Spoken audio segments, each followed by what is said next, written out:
Okay, everybody, I'm Meghan Gardner, I'm Teresa Giovannoli.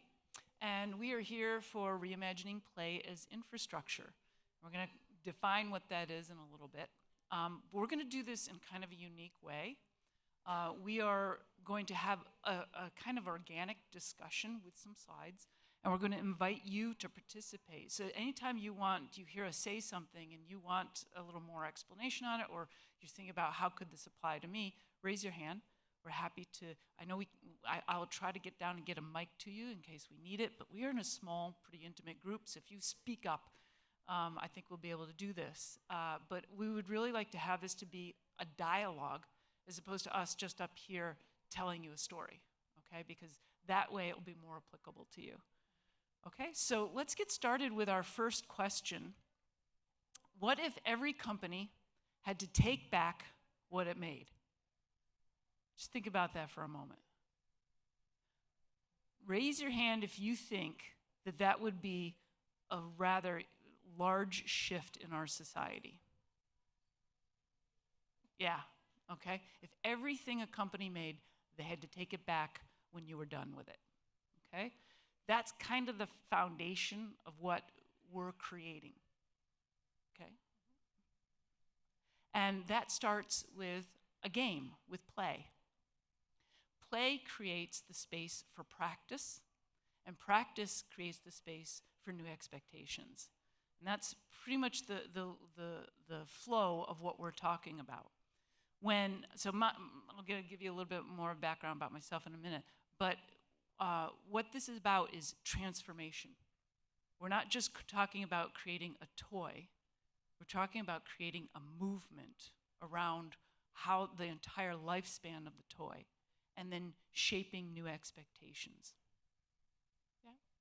Yeah, next slide. Okay.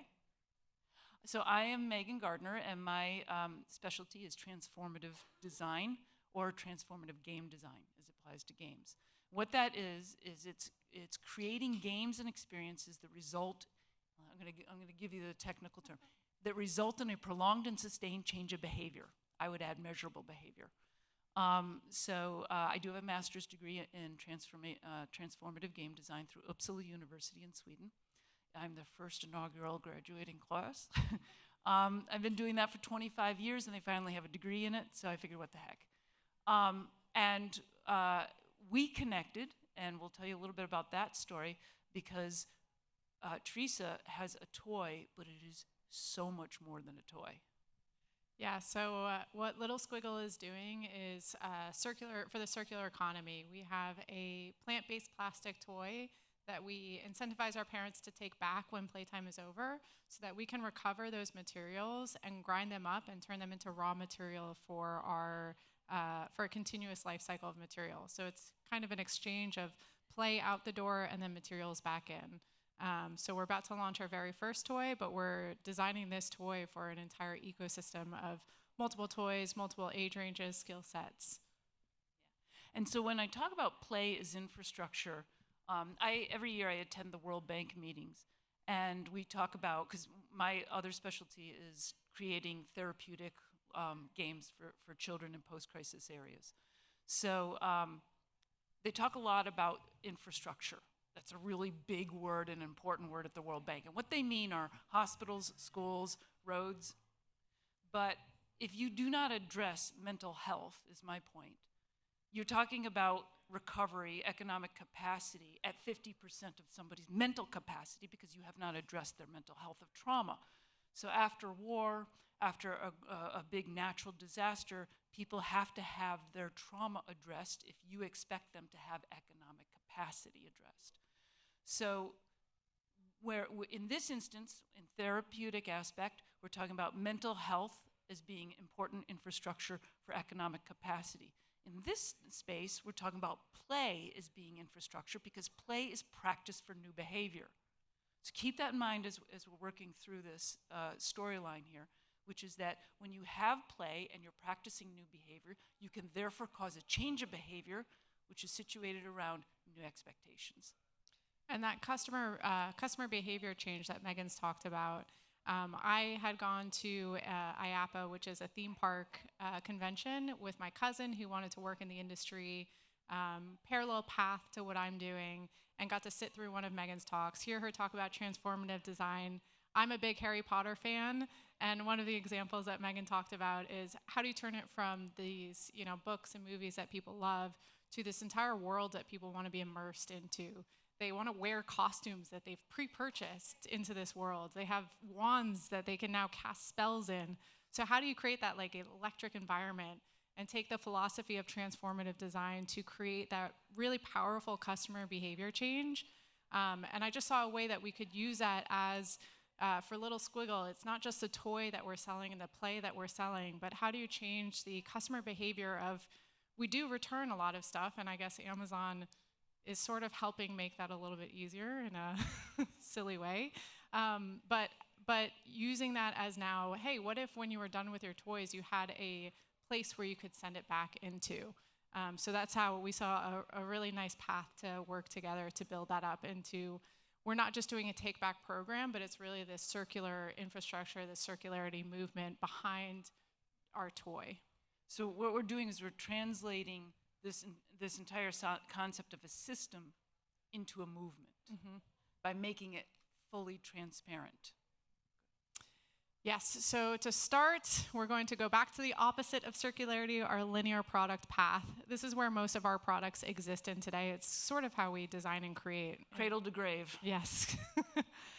So you make a thing, whether it's software, a game, a product, you sell it to whoever you're selling it to.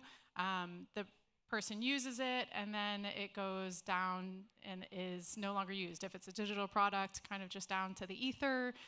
For our products, you can maybe potentially get a second life out of it, giving it to Goodwill or families, secondary families, but eventually that product path is towards the landfill.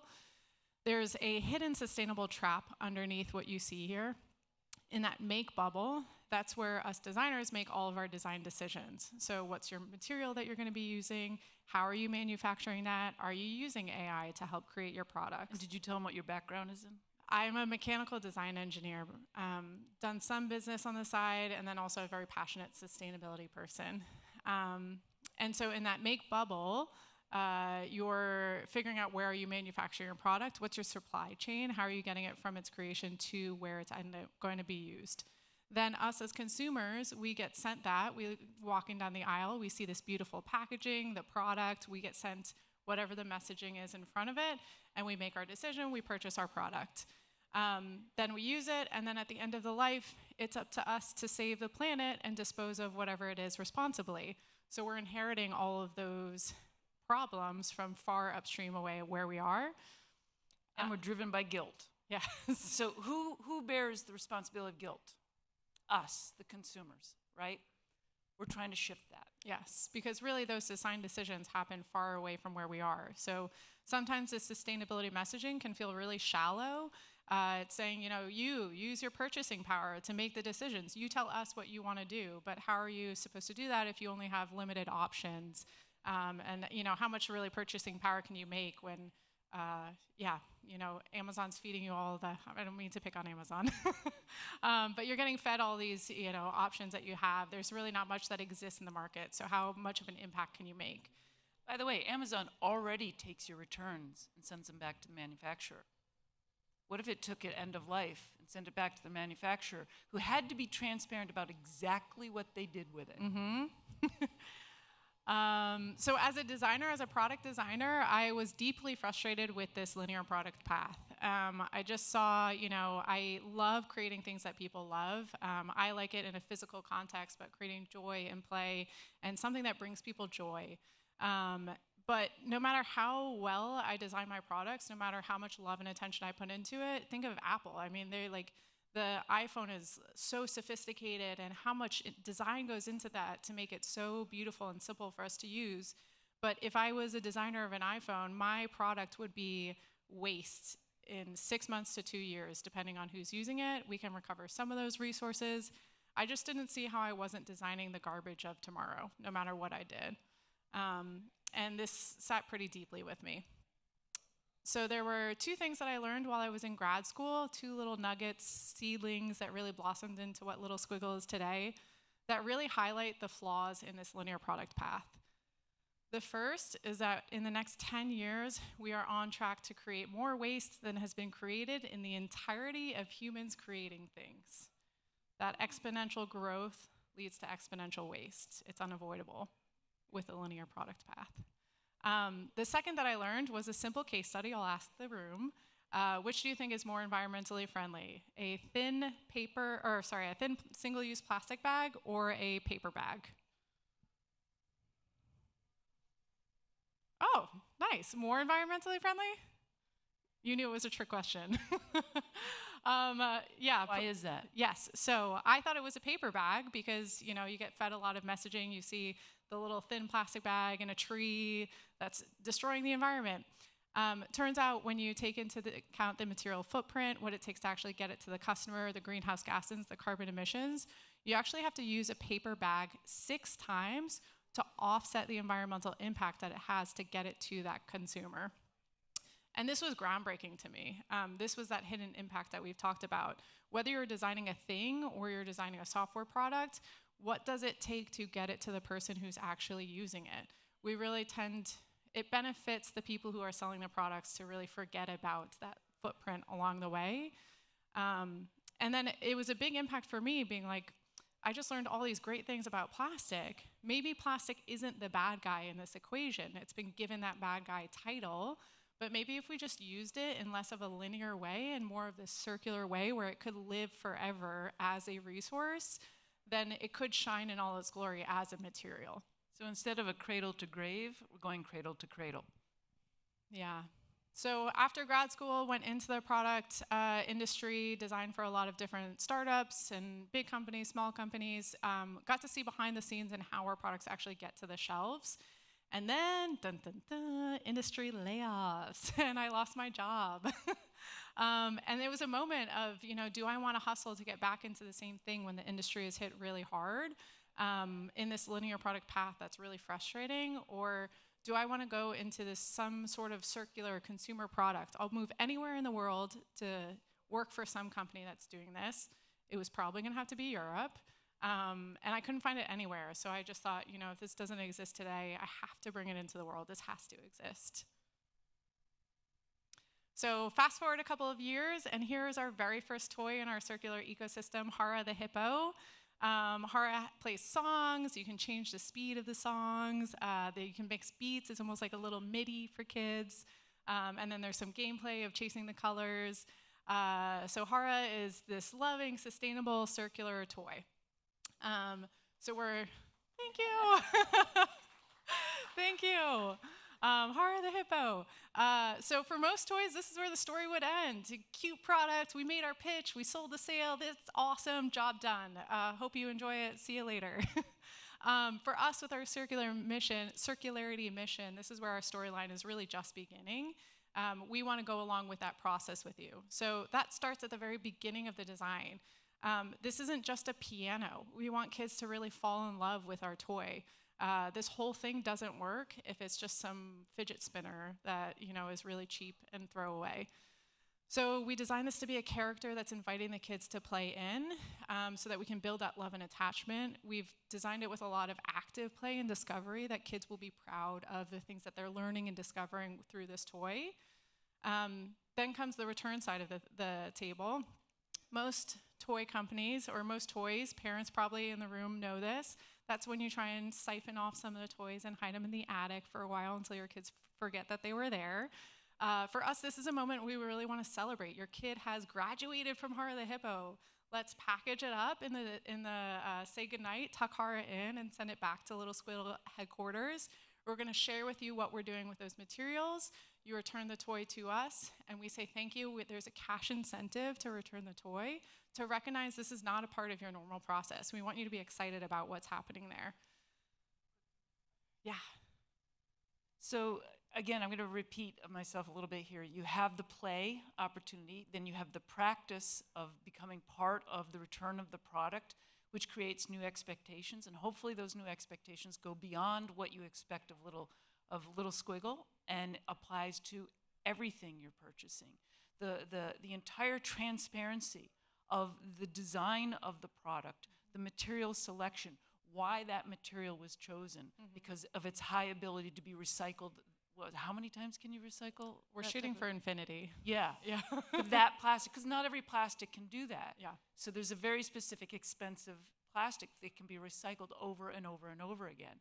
And so all that's the consideration that goes into being made. So it's not just the design of a really fun, interactive experience, but from the ground up, how do we make sure that this is a recovery process? Now imagine if every single product you bought went through that process and shared that journey with you. So that you, with full transparency, you got to be able to see what happens cradle to cradle instead of cradle to grave. Yeah. Yeah, the parents, once they experience that with their kids, they tuck the toy away, they send it back to us, we share thank you for putting these materials back into the ecosystem. They start to look around at their other products, at their other toys, and start to wonder, why can't this be done, with other things? They have this moment of pride of playing this really meaningful role to us. We can't exist if the parents aren't returning toys back to us. So they get to play a really meaningful role to us. And get to feel really proud of the purchase that they've made. Next. Yeah, go to the next one. So with that, we created what I brought into the picture was 3 specific types of tools to help little Squiggle explain and drive forward with this vision. The first was a movement manifesto, because when we met, she pitched basically the story of her toy, and I said, you have so much more than a toy here. You have a possible movement. How do we create that movement? Well, first you need essentially the story around it. So a movement manifesto names the cultural shift that we're asking of the audience. And it helps them understand why it's necessary and what we're asking of them. Then the founder's narrative. And the founder's narrative is important because why is Teresa and Little Squiggle the good starting point for this? What's unique about her toy and her background to help people to believe about it? And then our core key messages. And those are the things that basically help with our marketing plans and when she talked to the press. And those are the things she's going to keep repeating over and over again so that people fully understand what it is she's trying to accomplish. So what we're doing is we're creating a narrative, because the narrative helps to inspire people and drives the movement forward. Then it also shapes the system, and the system supports the behavior. So we want to create an entirely new system and a new form of expectation, not just for her company, but for all companies that create products. Yeah, so these documents that we've created together, I've used them daily. I keep them printed out with me, and I'm referencing them constantly to give you a very practical sense of how we've used it. The core key messages, which Meghan mentioned, is kind of a filter down from the movement manifesto and founder's narrative, really practical use case. So we're about to launch in some sustainable boutique retail stores in the next month or 2. And so to do that, we have to talk to customers, retailers, and potential future investors. So to our customers, we've had a very big challenge in Little Squiggle of so much to talk about, but you really only get a little bit of space to talk to people. They can, if they're interested, they can keep asking questions, but you have to get that across so fast. And how do you do that without diluting that complexity and depth and not changing what you're doing, but get that impact across? So to our customers, we're inviting them into that return experience, introducing it in a really exciting new way. For retailers, we're talking about that moment of pride of a positive purchase and the impact, the shared community that it can create with those customers.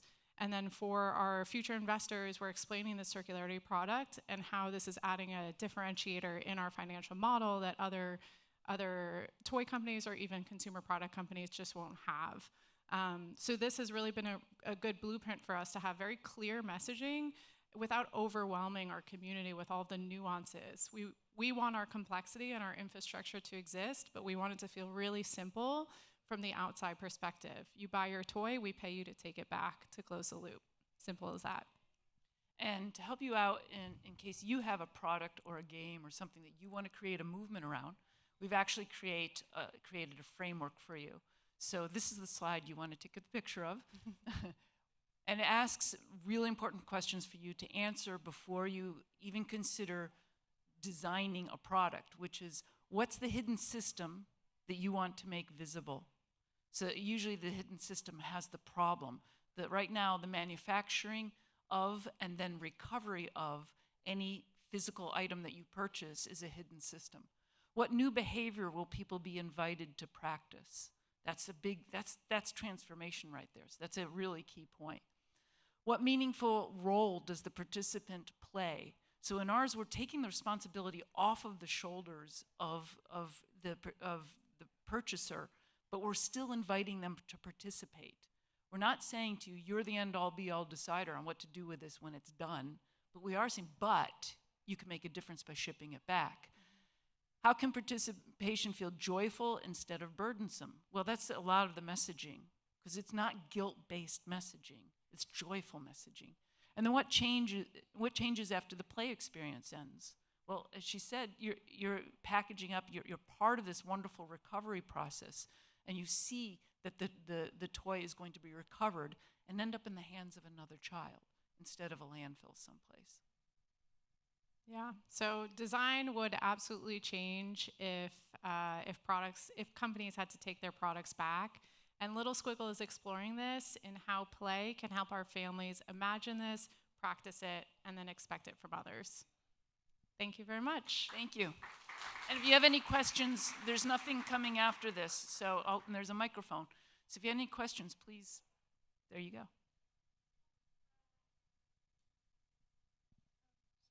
I can just project. Sure.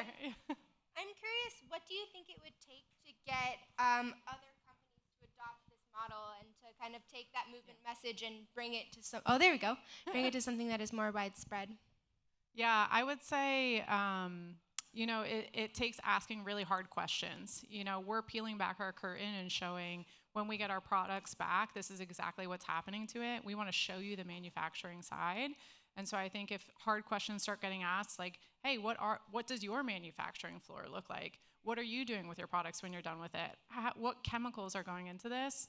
I think once that happens, think of, Meghan had shared this with me, but the child labor movement was a movement in itself and started asking hard questions. And then now, no one can get away with child labor. Yeah, I mean, Nike was called to action. People pointed at Nike and said, you're doing it wrong. You have child labor involved in this. And they had to change their sourcing. So, because they were suddenly being held accountable. But that came from the first companies that dared to say, we can show you where our products are being manufactured. They became transparent in the process. So that transparency is exactly what you can demand. And when you demand it, you shape the future of it. Yeah, we're trying to not have the consumers do it, but maybe if we show an example, it'll put pressure on other companies.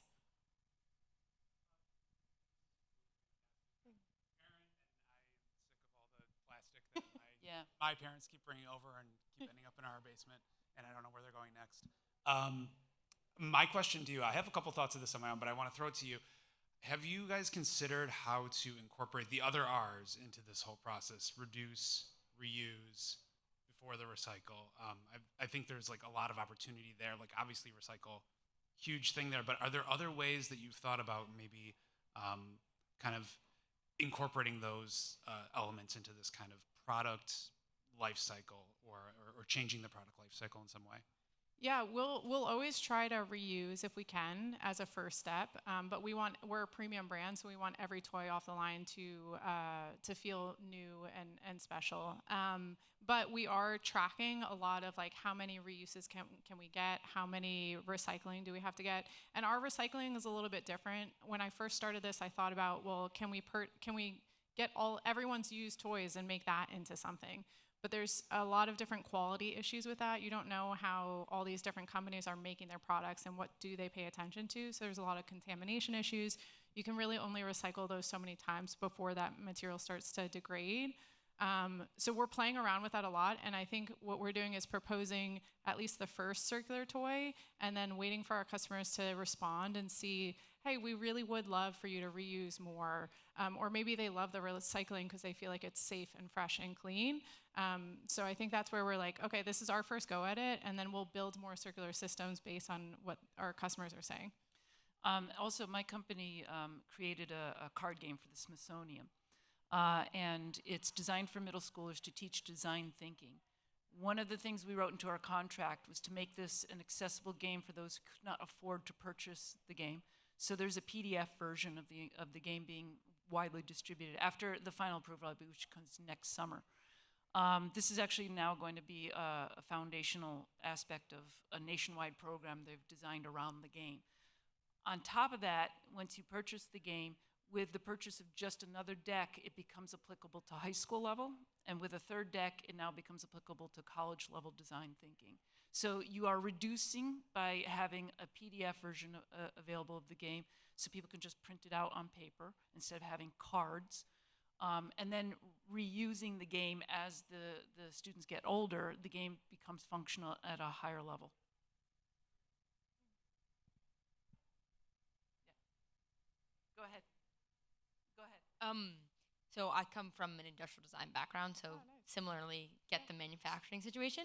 I'm curious how you found a manufacturer that could do this process and how many exist that you know of, and is there like a source of like, have you made a list of them? We are politely pushing, and we're taking on a lot of risk ourselves. We're actually going to eventually be our own manufacturer, but as a startup, there's only so much you can do initially. So it took a lot of research and is going to take more experimentation. You know, Meghan mentioned how many times are you going to reuse? Our goal is infinity, but until we have in-house manufacturing to be able to prove that out infinity amount of times. So that's on us to take our own material back, find someone to mechanically grind it ourselves, and then provide that as raw material to our injection molders. But what I will mention is knowing that that's the loop that we want, it means we're not working with international suppliers.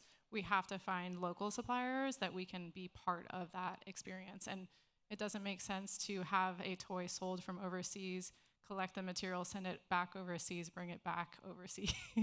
Yeah. What would change other companies is there would have to be manufacturers that they could go to do Yes. this, or make it easier. Yes.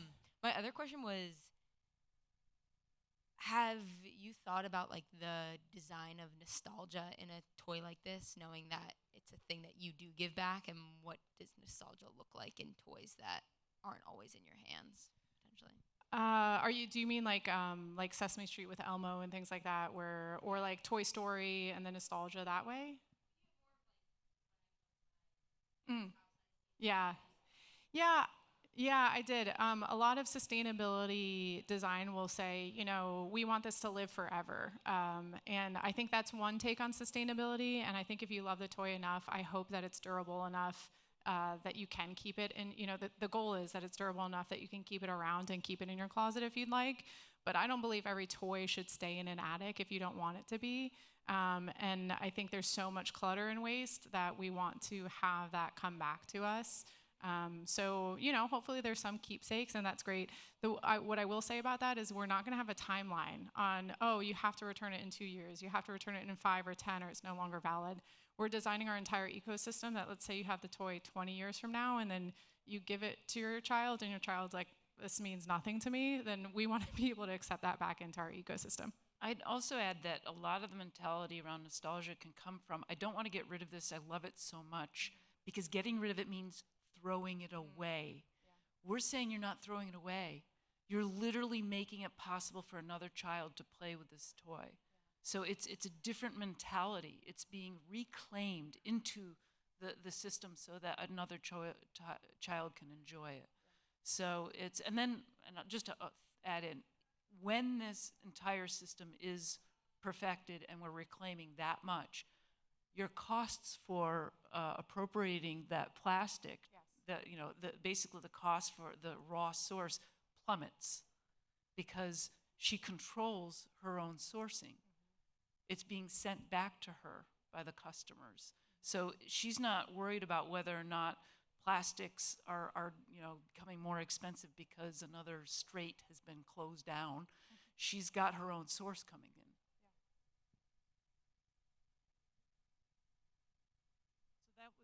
Actually, my question was one of the great benefits of circular economy is that you're getting raw materials back again. And if you design it from the beginning with that in mind, then it's much easier to get to those component parts and then put them back together again. I'm wondering how far away that is, because we're still underpricing really the raw materials that are coming from other sources. So I think for now it must be more expensive, but I'm wondering if you feel like that's within line of sight, that we're going to get to the point where that becomes economically beneficial, because when that happens, everyone will do it. Right, and it is largely supply and demand, but demand comes from the movement. When people understand the full story of what they're investing in, they're willing to pay more because they understand that this is an entire process that I'm participating in. People pay more for Apple products, not just because Apple products are really high quality. They have created a culture. They created a shift in the culture and how we perceive Apple products. This is what we're trying to do for this entire life cycle of a toy. And I think it's important for you to understand, we're not just asking this of Little Squiggle, we're asking this for all toys. Because if we could say, oh, just stay with us, we'll do it, but we're actually saying, no, we want everyone to do this so that it becomes the standard. And one thing with that in mind, this is where the VC route is a little more struggling for a company like us, because we can't get you a return in the same amount of time as a standard toy company would, because we're building that circularity into it. But talking with impact investors that understand that, and we're having to pave that path to say we think it's going to take 7 to 10 years to really build that up into a big kind of number. And these are the KPIs that we're paying attention to. So for example, a take back program, maybe you think you're going to get 10 to 20%. Well, we need X amount to be able to do that. So we're going to speak to our customers. We're going to push to that percentage. It's no longer like, oh yeah, we hope we get this. So creating what those KPIs are and having the conversations with investors to make it economically make sense and prove, because it's like you said, there's an inflection point for circular economy that it's like, well, everyone should be doing this. We're really trying to pave the way to show what that is and show what you have to pay attention to get there. Yeah. Okay, thank you all very much. Thank you very much.